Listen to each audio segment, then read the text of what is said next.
the West African bloc, ECOWAS says it is activating a rapid response force for Niger in order to restore normalcy, but just ahead of its meeting in Ghana's capital to discuss the final plan for the deployment and hammer out what a military intervention in Niger may look like, the African Union and the Economic Community of West African States, or ECOWAS as we said, appear to be at odds with one another on whether military action should be on the table or not. Members of ECOWAS began the two-day meeting in Accra to decide on the next course of action if diplomacy fails to achieve its objective. Meanwhile, the African Union opposing any military action also met in Addis Ababa. A report by the French newspaper Le Monde, citing diplomatic sources who attended the African Union meeting on Monday, said the group disagreed with ECOWAS and said it was fiercely against any military intervention.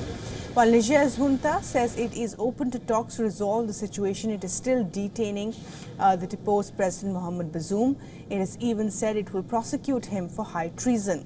The European Union, the United States, the UN and the African Union have all expressed concern over this. At the same time, supporters of Niger's junta are calling for mass mobilization of citizens against the threat of military action. Several civilian groups are calling volunteers from across the country to register their support to the country's armed forces. As per reports, the junta is aware of the call for mobilization but has not involved itself in the recruitment drive while it is set to begin from Saturday. Military intervention, if it takes place, could destabilize Africa's Sahel region, which is one of the poorest regions in the world. Niger has also so far acted as a bulwark against Islamist insurgency in the region for the West and also has a strategic importance given its uranium and oil deposits. US, France, Germany and Italy have troops in the country. Therefore, countries continue to engage with Niger to restore normalcy. The US ambassador to Niger is expected to arrive in the country later this week. It is a signal of the United States' continued engagement in this situation. It is not a signal of any change in U.S. policy as it relates to the circumstances in Niger. We have been quite clear of what we want to see happen. We want to see President Bazoum and his family released.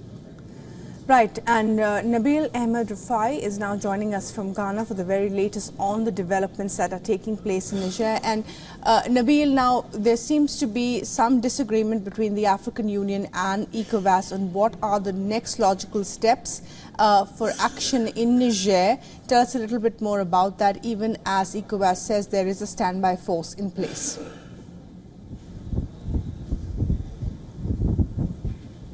Well, indeed, here in Accra at the Bema camp where the Ghana Armed Forces base is located, at least 9 Chief of Defense staff across West Africa are locked up in a meeting discussing the operational plan for the standby force if it should be activated to go to Niger.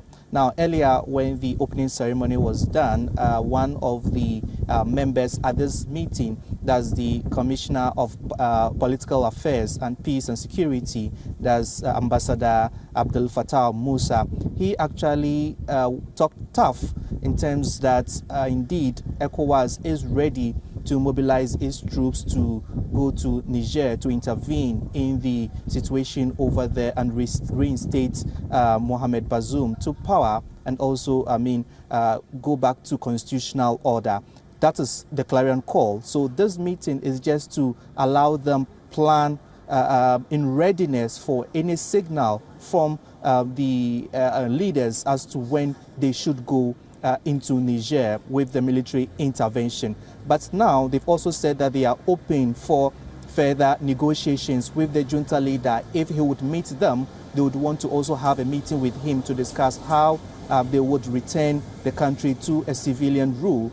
But at the end of the day, this meeting is just to give them a roadmap as to how they'll be able to mobilize their logistics and also any financial capital to be able to fund whatever operation that may become necessary if the junta leader does not really heed to their call to return to constitutional order. So this meeting is expected to end on Friday, where the chiefs would release a communique as to what they finally decided to do going forward.